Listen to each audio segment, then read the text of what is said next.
আলহামদুলিল্লাহ আলহামদুলিল্লাহ আমরা কোথা পয়সা খরচ করে তাকে টাকা ছাড়া মানুষ নাই সেটা কিসের আলেম তারা কথা বলেন কেন ওইভাবে বলতে হবে টাকা ছাড়া মানুষ নাই সকালবেলা টাকা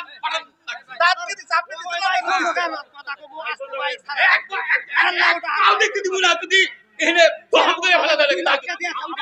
এইবার পাবনা নাকি এক পাও যাইতে দিব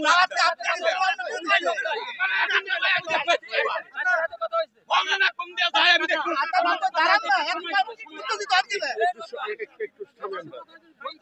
ভাই আপনি কার সাথে কথা বলছেন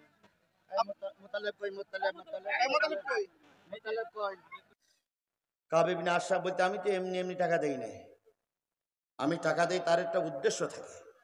আমি এখন তোর তেল কিনে দিচ্ছি ভোটে পাস করবো তাই, আর আমি যদি ভোটে পাস করতে যাই তোর যে তেল কিনে দিচ্ছি ওইটা আগে তুলবো।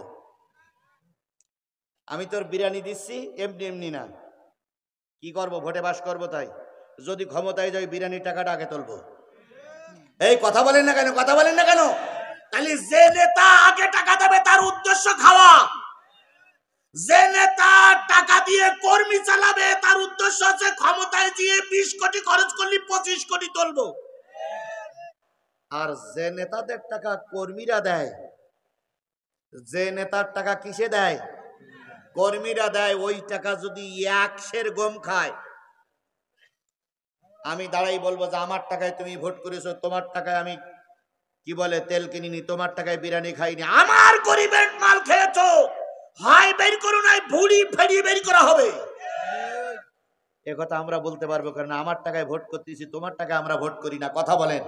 সুতরাং যে নেতা ক্ষমতায় যাওয়ার আগে টাকা বিতরণ করে ওই নেতা ক্ষমতায় গেলে টাকা সব খেয়ে ফেলবে। আর যে নেতা জনগণের টাকায় ভোট করে ওই নেতা যদি ক্ষমতায় যায় জনগণের টাকা জনগণের বুঝাই দেবে। তাহলে বোঝার লাইন হইছে না হয়নি? এই কথা বলেন হইছে না হয়নি? বুঝে শুনে করবেন, উল্টোটায় ফেল করলি বলে খবর আছে। 150 টাকা দাও। মুহাম্মদ ইবনে মাসলামার কথা শুনে কাব ইবনে আশরাফ বললেন আমি 150 টাকা দিতে পারি, বিনিময়ে তোমাদের ভালো ভালো বউগুলো আমার কাছে বন্ধক থাকা লাগবে। কি সুন্দর চরিত্র দেখেছেন তো? বুড়ো শয়তান এখন বউ বন্ধক থাকা লাগবে। মুহাম্মদ ইবনে মাসলামা বলতেছে বন্ধু তোর বয়স 60, আমারও বয়স 60, 60 বছরের বুড়ি তুই কি করবি? কয় যা করি করবো, বউ বন্ধক থাকা লাগবে। কয় বুড়ি মানুষদের কাজ হবে না। কয় হয় হোক নাই না হোক। না না বন্ধু এত নিষ্ঠুর হই না, বুড়ি বন্ধক থাকা যাবেন। তাহলে মেয়েগুলো বন্ধক থাও। 60 বছরের বুড়ো মেয়ে বন্ধক থতি বলতেছে।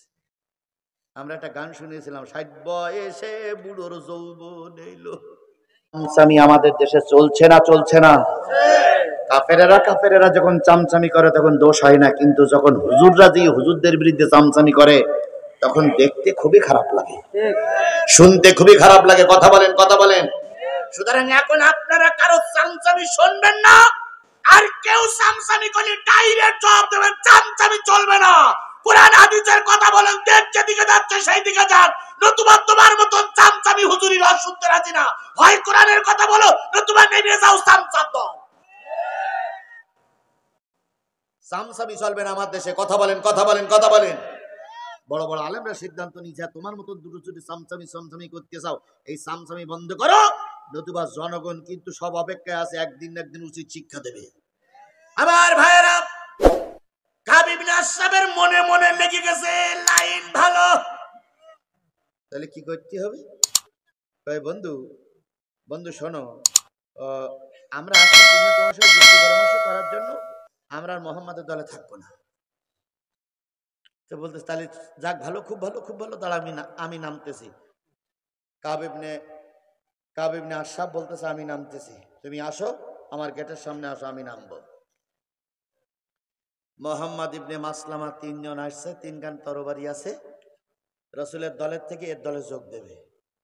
যখন 3 খান তরবারি নিয়ে গেটের সামনে আসলেন, 2টা গেটের বডিগার্ড চেক করে 3য় গেটে যখন দেশে কাব ইবনে আশরাফ নামতেছে, স্ত্রী তখন বলতেছে স্বামী মা বোনেরা ভালো করে শুনবেন এবার স্বামী, রাত এখন মাঝরাত পার হয়ে গেছে, নিচে নেমো না। আমি এই মাঝরাত্রিতে রক্তের গন্ধ পাচ্ছি। আমার মনে বলতেছে তিনজন লোক নিচে আসছে, এরা হুজুরির দলের লোক, জীবন থাকতে হুজুরির দলের থেকে এরা চলে আসবে না। আমি যেন মনে করতিস তোমার পাম্পট্টি নিয়ে ডেকে তোমারে 3 খণ্ড করে ওরা কাল্লাটা নিয়ে চলে যাবে। কাব ইবনে আশরাফ বলতে পেতনির বাচ্চা, পেতনি চুপ কর। 3 জন লোক দলের থেকে ভেগে আমার দলে এসে এখন বলতেছে আমার রক্তের গন্ধ। চুপ পেতনির বাচ্চা, পেতনি চুপ। এরকম পেতনি আমাদের সমাজে 2-4 জন আছে না ভাই? দেখবেন বেটারে এত দাওয়াত দেয় কিন্তু বেটা লাইনে আসে না, কিন্তু খোলে খোলে আম্মাজান বায়াতের কর্মী হয়ে গেছে, খোলে খোলে আম্মাজান ইউনিয়ন দায়িত্বশীলা হয়ে গেছে, খোলে খোলে আম্মাজান ওয়ার্ডের দায়িত্বশীলা হয়ে গেছে। আর বেটারে এত বলি শুধু গালাগাল দেয়, হুজুরাই এই খারাপ, এই খারাপ, এই করেন গা, এই করেন গা, এই করেন গা, এই করেন গা। আর স্ত্রী ইসলামী আন্দোলনের বড় বড় কর্মী, এরকম লোক আমাদের সমাজে আছে না নাই? সেদিন এক নেতা বুঝেই ফেলেছে, বুঝে ফেলে বলতেছে শোন, শুধু এখানে বসে বাক বাকুম করবে না, ঘর থামা, মেয়ে লোকেরা সব বলো হুজুর কাছে ছুটেছে। আমরাও দেখতেছি মহিলারা ছোটা মানেই দিন কায়েমের পরিবেশ তৈরি হওয়া। বলুন তো 18 কোটি মানুষের ভিতরে মহিলা বেশি না পুরুষ বেশি? মহিলা বেশি। তাহলে মহিলা যদি ফিরে আসে, মহিলার 18 কোটিতে 9 কোটি হাত, 9.5 কোটি হাত যদি এদিকে আসে, ইনশাল্লাহ আগামীর বিজয় হবেই। এই জন্য চিন্তার কোনো কারণ নেই, মোটে ঘাবড়াবেন না, মোটে মন খারাপ করবেন না। যার যা আছে ময়দানে থাকুন, বিজয় হাতছানি দিয়ে ডাকছে, বিজয় ঘরে এসে গেছে। এখন ফসল তোলার সময়, মারামারি করার সময় না। ওরা যত গন্ডগোলের কথা বলবে আমরা কোনো কায়দা কৌশল করে বেরিয়ে যেয়ে সাপোর্ট করে কোরআনওয়ালাদের ঘরে তুলবো। তবে আমি আবার একটু সারসর কম দিতে পারি, আমারে মোটে ধৈর্য কুলোয় না ভাই। আমাকে অনেকেই বলেছিল এমপি পদপ্রার্থী হন, আমি বললাম ও কাজ আমি যাবো না, গিলি ফাটাই ফেলবো আমি, এমনি আমি ও তালে নেই। তবে আপনারা ধৈর্য ধরুন, আমিও ধৈর্য ধরুন, ইনশাল্লাহ বিজয় আমাদের হাতছানি দিয়ে ডাকতেছে, ইনশাল্লাহ ইনশাল্লাহ। বেলকুচি আর চৌহলি আর এনায়েতপুর গত বছর সেই আমার সেই কোন রোববাইশে গণনা করিলাম না। যাই হোক, উনি আমার ভাই, ওনাকে ভুল বুঝবেন না, উনি আমাদেরই ভাই। সেদিন একটা সামান্য ভুল বোঝাবুঝি করার কারণে আমার ভাইয়ের সঙ্গে একটা দূরত্ব হয়েছে। ভাই আজকে আছে কিনা আল্লাহই ভালো জানে, যদি না থাকে ভাইকে আমার সালাম পৌঁছে দেবেন যে জিহাদি আপনাকে সালাম দিছে। আসলে ওনারা আমাদের ভাই, সকল ভাইয়ের চেষ্টায় কোরআন কায়েম হোক, সকল ভাইয়ের চেষ্টায় কোরআন কি হোক। যদি একবার কোরআন প্রতিষ্ঠিত হয়ে যায় আমাদের ভিতরে মোটেও দূরত্ব থাকবে না। উনিও যে লাইনের লোক, আমিও সেই লাইনের লোক, উনি যে পথের প্রতীক, আমিও সেই পথের প্রতীক, উনি যে পথে হেঁটেছে আমিও সেই পথে হেঁটেছি, উনি যে পথে হেঁটতে যেই মামলা খেয়েছে আমি সেই পথে হাঁটতে যেই 20টা মামলা খেয়েছি, আমি ওই পথে হাঁটতে যেই 5 দিন ঘুমছিলাম, আমি ওই পথে হাঁটতে যেয়ে আয়না ঘরে গিয়েছি, আমি ওই পথে হাঁটতে যেয়ে জীবনের সর্বোচ্চ শেষ করেছি। সুতরাং আপনারাও যে পথের প্রতীক আমিও সেই পথের প্রতীক। আমাদের সকলের টার্গেট এ সমাজে একটা বারের জন্য কোরআন প্রতিষ্ঠা হোক। স্ত্রী বললেন যাও না, স্বামী বললেন না না।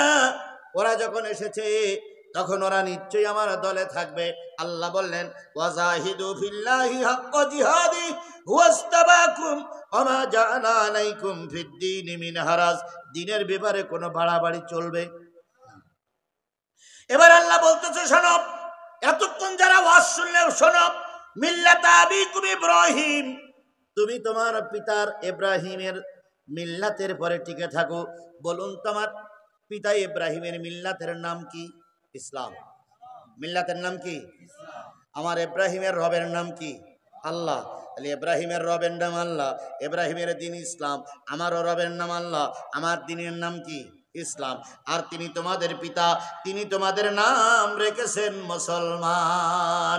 মিন কাবলু ওয়া ফি হাযা লিয়াকুনার রাসূলু রাসূলু শাহিদান আলাইকুম, আগেও তোমাদের নাম ছিল মুসলমান, এই কোরআনে তোমাদের নাম রেখেছে মুসলমান, যাতে করে আগের লোক সাক্ষী হতে পারে, তোমরা পরের লোকের জন্য সাক্ষী হতে পারো, অথবা পরের লোক এসে তোমাদের জন্য সাক্ষী হতে পারে। আল্লাহর নাস, এবার শিক্ষা হলো, এখান থেকে যারা চলে যাবেন, আমার আর অশ্ব শেষ করতে 10 মিনিট সময় লাগবে, তার আগে যারা চলে যাবেন, ফাকিমুস সালাহ, আল্লাহ বলতেছে আজকে দ্বিতীয় তাফসীর মাহফিলের প্রথম দিন যারা ওয়াজ শুনলে তাদের সকলের জন্য নসিহত, নারী আর পুরুষ যারা যারা ওয়াজ শুনতেছো, আল্লাহর নসিহত হচ্ছে যতদিন বেঁচে আছো কয় ওয়াক্ত নামাজ, আরো জোরে বলেন।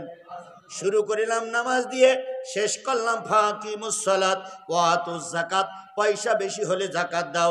এবার শেষ কথা, আহলে হাদিস হও, আহলে হাদিস হও, হানাফি হও, শাফি হও, মালিকি হও, আমলিক হও, তাবলিগ হও, সরমুনাই হও, হেফাজত হও, জামাত হও, ওয়াতাসিমু বিল্লাহ, আল্লাহর কোরআন প্রতিষ্ঠার জন্য এক হও।